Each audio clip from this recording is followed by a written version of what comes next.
великой победы! Ура!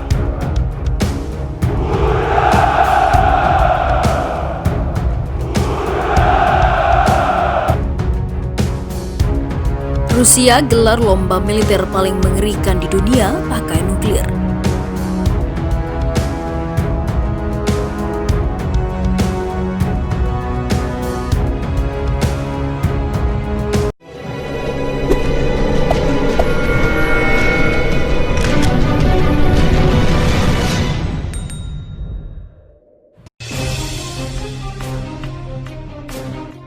Rusia mengadakan perlombaan militer terbesar yang diikuti negara sekutunya. Pertandingan internasional Angkatan Darat tahun 2020 dimulai di Republik Tiva. Dalam ajang bertema Army Games Rusia 2020, ternyata ada satu kategori lagi yang tengah berjalan. Kategori ini adalah Safe Environment. Kompetisi ini berlangsung di pusat latihan Pesiknoye di Akademi Militer NBCP. Perlombaan kategori ini terbilang anti-mainstream karena melibatkan bahan-bahan kimia, biologi, bahkan yang paling berbahaya seperti nuklir terdapat di dalamnya. Dikutip FIFA Militer dari situs Menteri Pertahanan Rusia, Selasa 25 Agustus 2020, tercatat sebanyak 9 negara yang mengikuti kategori ini. Mereka adalah Rusia, China, Belarus, Armenia, Vietnam, Uzbekistan, Laos, Kamboja, dan juga Mozambik. Perlombaan ini disimulasikan dengan jembatan curam, jalur yang dipasang ranjau, jalur terbatas, dan bagian manuver yang cukup ekstrim. Akan ada 3 tahap dalam perlombaan kategori Safe Environment, yaitu perlombaan individu, latihan menembak, dan estafet. Para kru dan peserta akan memenuhi lebih dari 20 standar untuk pelatihan khusus untuk perlindungan nuklir, biologi, dan juga kimia. Para kontestan harus mengatasi rintangan mengikuti latihan menembak, mencari sumber radioaktif, eksplorasi kimia, pengolahan khusus, dan melewati jalur penyerangan api. Untuk perlombaan individu, peserta akan mengemudikan kendaraan pengintai kimia RHM-4 yang harus menunjukkan keterampilan mengemudinya. Selain itu, mereka juga diminta untuk melakukannya dalam teknik khusus di tengah rute yang tertutup dengan total panjang 5.500 meter. Selanjutnya di tahap latihan menembak, peserta harus mendemonstrasikan kemampuan menembak dari berbagai posisi yang tidak nyaman dalam ruang terbatas. Selain itu, peserta juga harus memiliki akurasi yang tinggi saat menembak dengan senjata standar. Tahap yang terakhir adalah estafet. Tahap ini, para peserta harus bisa mendeteksi radiasi dengan menggunakan senjata dan peralatan khusus, serta harus bisa mengatasi berbagai rintangan. Para peserta diminta untuk menemukan sumber radioaktif, mengidentifikasi zat beracun di udara, dan menetralisirnya dengan peralatan khusus. Di hari pertama perlombaan individu, peserta dari Rusia berhasil mencetak rekor dunia baru untuk melewati lintasan. Lalu tim Red C dari Primorsky Krai Rusia berhasil memenuhi 24 standar untuk pelatihan khusus tanpa poin penalti. Mereka juga berhasil melewati rintangan dengan catatan waktu keseluruhan selama 22 menit dan 49 detik. Sementara itu, meskipun pandemi COVID-19 sedang melanda seluruh dunia, Federasi Rusia terus maju dengan rencana pameran militer internasional Military Technical Forum Army 22.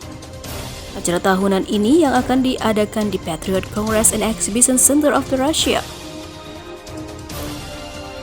di Moskow atau di luar Moskow pada 23 hingga 29 Agustus itu akan menampilkan demonstrasi 730 perlengkapan perang dan perangkat keras militer. Media pemerintah Rusia melaporkan. Untuk tujuan mengorganisir dan menyiapkan pertunjukan dinamis serta statis di Forum Militer dan Teknis Army 2020, 770 perangkat keras dan persenjataan militer akan dilibatkan. Tutur Wakil Komandan Distrik Militer Barat Letnan Jenderal Andrei Buliga kepada media minggu lalu dilansir dari TASS. The National Interest melaporkan sejumlah pekerjaan telah dilakukan untuk menyiapkan stok perumahan di 6 wilayah dan menyediakan akomodasi bagi personel yang berpartisipasi, yang akan berjumlah lebih dari 2.000 orang termasuk warga negara asing. Namun, pandemi COVID-19 mempersulit persiapan untuk acara tahunan tersebut. Minggu ini, hanya 35 dari 133 negara yang diundang telah mengonfirmasi partisipasi delegasi masing-masing. Situasi epidemiologis yang sulit tidak diragukan lagi memperumit persiapan untuk forum tersebut, khususnya berkaitan dengan partisipasi negara-negara asing. Undangan resmi telah dikirim ke Kepala Pertahanan di 133 negara, ujar Kolonel Oleg Kulakovsky.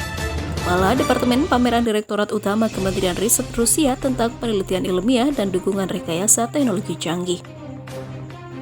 Sekarang 35 negara telah mengonfirmasi partisipasi delegasi mereka. Di antara negara-negara yang mengirim delegasi tingkat tinggi ke acara tersebut termasuk Armenia, Belarus, Brasil, Yunani, India, Iran, Kazakhstan, Cina, Sri Lanka, Afrika Selatan, dan Ossetia Selatan. 4 hari negara-negara tersebut telah menyelenggarakan persiapan pameran nasional mereka. Situasi epidemiologis COVID-19 di Rusia telah membaik, tambah Kulakovsky. Wabah penyakit juga telah stabil di negara-negara tertentu. Pembatasan terkait pandemi sedang dilonggarkan, kerjasama dengan negara-negara asing masih terus berlanjut. Forum ini akan menjadi pameran internasional berskala besar pertama di Rusia pada tahun 2020, yang diadakan setelah pembatasan karantina dicabut di Rusia dan seluruh dunia. Para pejabat Rusia menyatakan setidaknya 4 jenis tindakan pencegahan akan dilakukan selama forum. Mereka akan mencakup pembatasan orang yang menunjukkan gejala infeksi virus pernafasan dari mengikuti peristiwa tersebut, saling menjaga jarak 1,5 meter, penggunaan alat pelindung diri, dan disinfektan. Pameran ARMY 2020 yang diperluas terlepas dari kenyataan pandemi telah mengakibatkan lebih sedikit negara mengonfirmasi partisipasi. Ukuran lokasi perhelatan semakin meningkat tahun ini. Media pemerintah Rusia melaporkan situs-situs tradisional yang menjadi tuan rumah forum tersebut meliputi Taman Militer Patriot, Lapangan Udara Kubinka, dan arena praktik Alabino akan ditambah dengan arena praktik Ashuluk di wilayah Astrakhan Selatan. Di sana sistem unik anti-drone akan turut diperkirakan. Selain itu, program bisnis akan mencakup lebih dari 170 acara. Kapal selam nirawak bawah laut. Di antara 730 persenjataan dan perangkat keras militer yang akan ditampilkan di ARMY 2020 adalah kapal selam laut nirawak Firzazdi yang berada di Palung Mariana di Samudra Pasifik pada 8 Mei 2020.